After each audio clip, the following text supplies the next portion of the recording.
Equation, of course. Joining us right now, Andres Ramirez, Senior Vice President of the New Democrat Network, also Ben Ferguson, syndicated host at Icon Radio Network. Great to see you guys.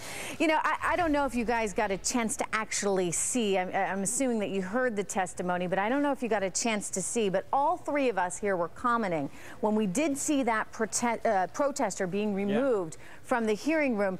Andres, if you looked at Mr. Hayward's face, it was well, I don't think I can say this on TV. Larry, maybe you can, but you had one expression for it. The grin. It was a certain kind of grin that we used to talk about in high school. It begins with an S, but that's as far as I can go.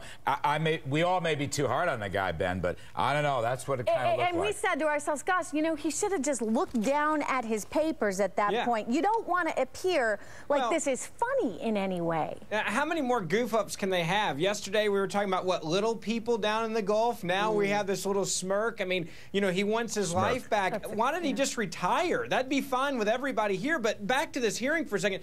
What makes me laugh about this, did you guys learn anything new in that testimony? Nothing at all. No. Go clean up the oil and shut up in Washington.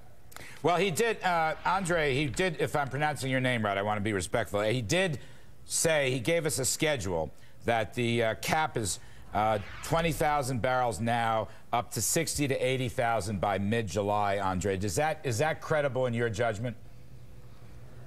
Yes, I certainly think that they are working on getting on addressing the problems that we need to get to in conjunction with the schedule that's been set out by Admiral Thad Allen and the administration they've been partnering with.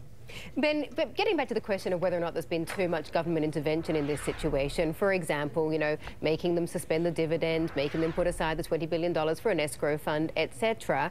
I'm wondering, do politics risk putting the screws not just on BP, but the entire oil and gas industry to the point where they say, you know what, this is too much trouble, it's going to cost us too much, we're going to go elsewhere? Look at the president the other night when he was talking from the Oval Office. He spent almost half of his speech talking about new possibilities and not putting the burden of oil on our children and using this tragedy to implement all of these things, which is not helping clean up the oil. And that's the thing I was looking at the other night from the president and from everybody involved in Washington today on both sides of the aisle. Seems like bad timing, Why are you trying to fix it? What'd you say? Bad timing. First things first.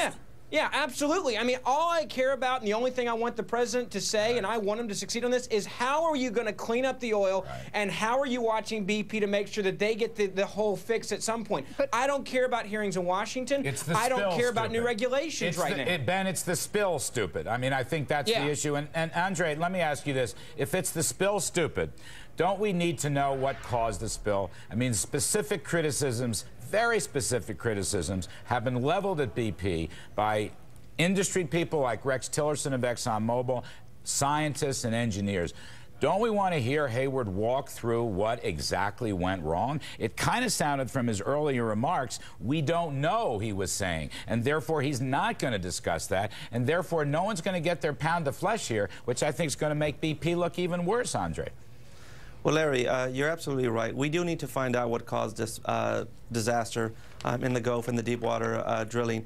And the reality is, I'm sure we don't have an exact reason. That's why we're having an investigation. There is a review process going on by BP, by the government, by peers to figure out exactly what happened, how we can prevent this in the future.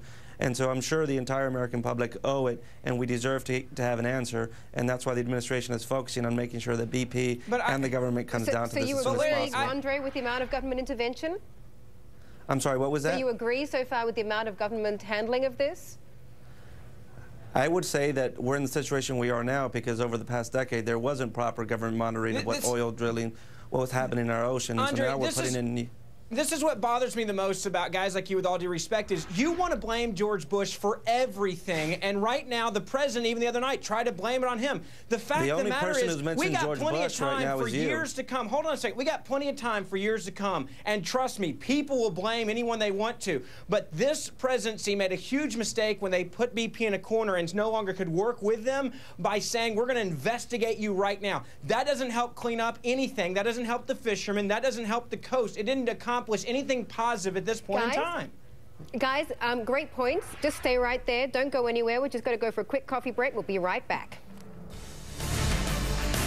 The hearings, they have been recessed until 12 noon. Joining us now for our conversation here on The Call, Andre Ramirez, he's the senior vice president of the New Democrat Network, and Ben Ferguson, syndicated host at Icon Radio Network. Ben, you were responding on the George W. Bush thing, but look, can we go back to the main chance here? Regarding Mr. Hayward's opening remarks, don't you, besides it's the spill, stupid, the world wants this spill to be capped, no question about that. Regarding what happened, I mean, can we legitimately drill if the public is unsure, and even guys who are pro-drillers like me? I want to know, do we have the safety technology and expertise to keep doing this? I need to know that, Ben, and I want to ask you what your thought is. Well, I think we all want to know that, but I think, as you saw from the other CEOs that were berated in front of Congress a couple of days ago, they said, look, we're doing a better job, and this is what we do, and this is what we do, and this is what we do. The fact of the matter is you have a Democratic senator down in Louisiana who's begging to stop this moratorium on offshore drilling, saying, look, we know why they screwed up. We know that that wasn't done right, but don't punish everyone right now and kill the economy down there even more. So, Andres, one of my questions is, why don't we have more involvement from some of these other oil CEOs and engineers that say that they can do this safely? Why aren't they showing BP and the government how to fix it?